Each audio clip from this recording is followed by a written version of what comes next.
ജ്യോതിഷപ്രകാരം ഗ്രഹങ്ങളുടെ രാജാവായ സൂര്യൻ എല്ലാ മാസവും രാശി മാറുന്നു.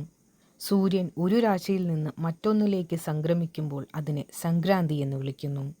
ഹിന്ദുമതത്തിൽ സംക്രാന്തിക്ക് പ്രത്യേക പ്രാധാന്യമുണ്ട്. എല്ലാ മാസവും സൂര്യൻ പ്രവേശിക്കുന്ന രാശിയുടെ പേരിലാണ് സംക്രാന്തി ആഘോഷിക്കുന്നത്. സൂര്യൻ ധനുരാശിയിലേക്ക് പ്രവേശിക്കുമ്പോൾ അതിനെ ധനുസംക്രാന്തി എന്ന് വിളിക്കുന്നു.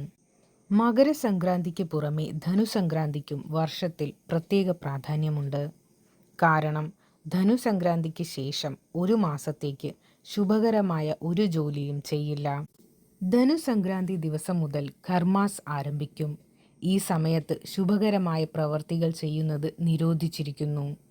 സൂര്യൻ മകരരാശിയിലേക്ക് സംക്രമിക്കുമ്പോൾ മകരസംക്രാന്തി ആഘോഷിക്കുന്നു. ഈ ദിവസം മുതൽ എല്ലാ മംഗളകർമ്മങ്ങളും ചെയ്യാവുന്നതാണ്. ധനുസംക്രാന്തിയുടെ പ്രാധാന്യം, പൂജാവിധി എന്തൊക്കെയെന്ന് നോക്കാം.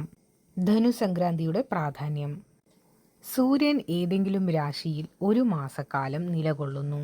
ധനുസംക്രാന്തി മുതൽ കർമ്മങ്ങൾ ആരംഭിക്കും. ഈ സമയത്ത് മഹാവിഷ്ണുവിനെ ആരാധിക്കുകയും മന്ത്രങ്ങൾ ജപിക്കുകയും ചെയ്യുന്നത് നേട്ടങ്ങൾ നൽകും എന്നാണ് വിശ്വസിക്കപ്പെടുന്നത്.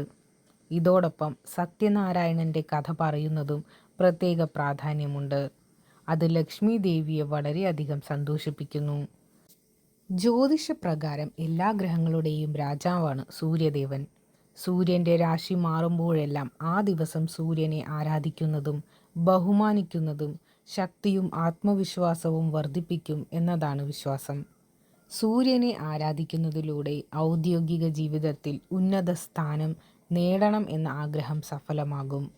ധനുസംക്രാന്തി ദിനത്തിൽ സ്നാനം, ദാനം, സൂര്യനമസ്കാരം എന്നിവ ചെയ്യുന്നത് വളരെ പ്രധാനമാണ്. എന്നിരുന്നാലും ഈ ദിവസം മുതൽ ഒരു മാസത്തേക്ക് വിവാഹം, ഗൃഹപ്രവേശം എന്നിവ നിരോധിച്ചിരിക്കുന്നു.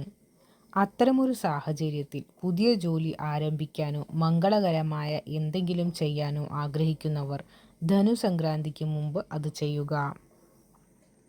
ധനുസംക്രാന്തി നാളിൽ പിതൃതർപ്പണം, സ്നാനം മുതലായവ ചടങ്ങുകൾ നടത്തുന്നു. ആന്ധ്രാപ്രദേശ്, ഒഡീഷ, കർണാടക, കേരളം, ഗുജറാത്ത്, തെലങ്കാന, തമിഴ്നാട്, പഞ്ചാബ്, മഹാരാഷ്ട്ര തുടങ്ങിയ ചില സംസ്ഥാനങ്ങളിൽ സംക്രാന്തി വളരെ ആവേശത്തോടെ ആഘോഷിക്കുന്നു. ധനുസംക്രാന്തി ദിനത്തിൽ ഏതെങ്കിലും തരത്തിലുള്ള മംഗളകരമായ ജോലികൾ ചെയ്യുന്നത് വിലക്കിയിരിക്കുന്നു. പ്രത്യേകിച്ച് വിവാഹം പോലുള്ള പ്രവൃത്തികൾ ഈ ദിവസം നടത്താറില്ല. എന്നാൽ ഈ സമയം തീർത്ഥാടനത്തിന് അനുകൂലമായി കണക്കാക്കുന്നു. ധനുസംക്രാന്തി പൂജാവിധി: ധനുസംക്രാന്തി ദിനത്തിൽ അതിരാവിലെ എഴുന്നേറ്റ് സൂര്യദേവനെ ആരാധിക്കുക. ഇതിനുശേഷം സൂര്യദേവന് വെള്ളം സമർപ്പിക്കുക. വെള്ളം, ധൂപം, പുഷ്പം മുതലായവ അർപ്പിച്ച ശേഷം നിവേദ്യം അർപ്പിക്കുക. സത്യനാരായണ ഭഗവാന്റെ കഥ ഈ ദിവസം പാരായണം ചെയ്യുക. ലക്ഷ്മി ദേവിയുടെയും മഹാദേവന്റെയും ബ്രഹ്മാവിൻ്റെയും ആരതിയും ഈ ദിവസം നടത്തപ്പെടുന്നു.